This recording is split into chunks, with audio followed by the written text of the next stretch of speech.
Je tire toujours le même fil depuis tout à l'heure, c'est-à-dire c'est l'acteur d'abord. Je suis acteur et je fournis à l'acteur. Il se trouve que maintenant, et au bout de 60 pièces et de 40 ans de théâtre, j'ai la chance que d'autres acteurs trouvent ça aussi bien que moi ce que je trouvais pour jouer, et les acteurs prennent le relais, mais je ne place pas le texte comme on dit, primal du théâtre, bizarrement. C'est-à-dire que tout le monde a les auteurs, il n'y a pas mieux qu'être auteur de théâtre, si vous avez le choix. Sauf que c'est un métier dangereux parce qu'il y a beaucoup de morts. Mais, si vous voulez, le primat du théâtre, je ne sais pas si c'est l'acteur. S'il n'y a pas d'acteur, il n'y a pas de théâtre. Et moi, j'écris, et le deuxième primat, si on pourrait appeler ça comme ça, c'est le spectateur. Donc moi, quand j'écris, je suis dans la position du spectateur qui regarde l'acteur qui est moi.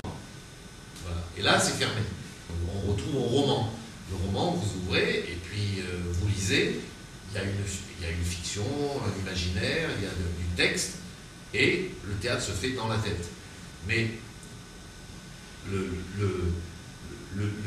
démarrage de l'écriture, c'est la volonté d'être devant des gens pour dire quelque chose. Voilà.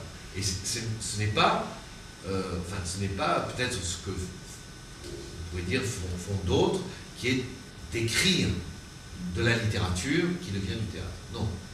Moi, j'ai commencé, c'est émouvant pour moi parce qu'on est en 2011, et la première fois que j'ai fait le Festival d'Avignon, la première fois que j'y suis venu, c'est en 68, 69, je crois que j'ai vu Emballage d'André Benedetto, mais vraiment, je ne savais pas ce que c'était le théâtre. J'y suis revenu en 75 avec Daniel Mesguich, et dans le cadre de Théâtre Ouvert, ça s'appelait la cellule de création, et on était dans la chapelle des Cordeliers à côté, par une chaleur terrible. Et on a travaillé un texte d'un auteur qui s'appelle Paul Huet, ça s'invente pas, et qui était marseillais, et dont Mesguich s'était entiché, et donc on répétait en public, c'était le truc, c'était que Mesguich nous faisait répéter, et on préparait, et les gens venaient passer comme ça, et puis répétition publique. Bon. Et moi j'étais que acteur là, j'avais écrit avant à Marseille, mais c'était ma période où j'apprenais le métier de comédien avec Daniel, que j'avais rencontré en 67 à Marseille. Et après l'année d'après, en 76, je suis venu au mois de... J'ai voulu réécrire, j'ai voulu écrire un spectacle que je jouerais. Ça s'appelait Au-delà du Rio. Donc j'avais écrit le texte, et je suis venu au mois de mai à Avignon pour trouver une salle pour jouer. Et je suis tombé à l'Atelier 13 rue du Bourgneuf, à côté, donc la salle qui n'existe plus, qui a été détruite.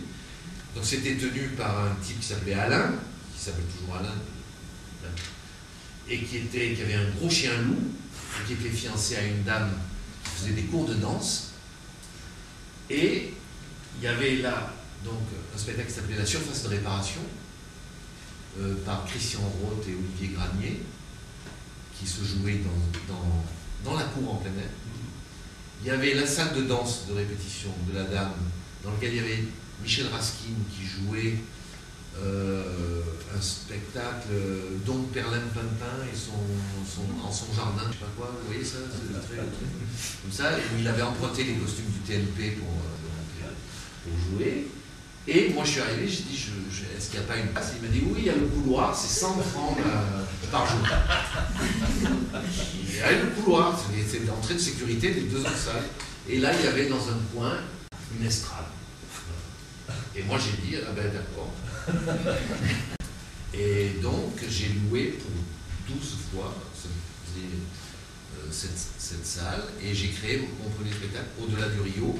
Enfin, mon premier spectacle, on va dire, un peu... où j'avais écrit avec Jacqueline Darrigade, à deux.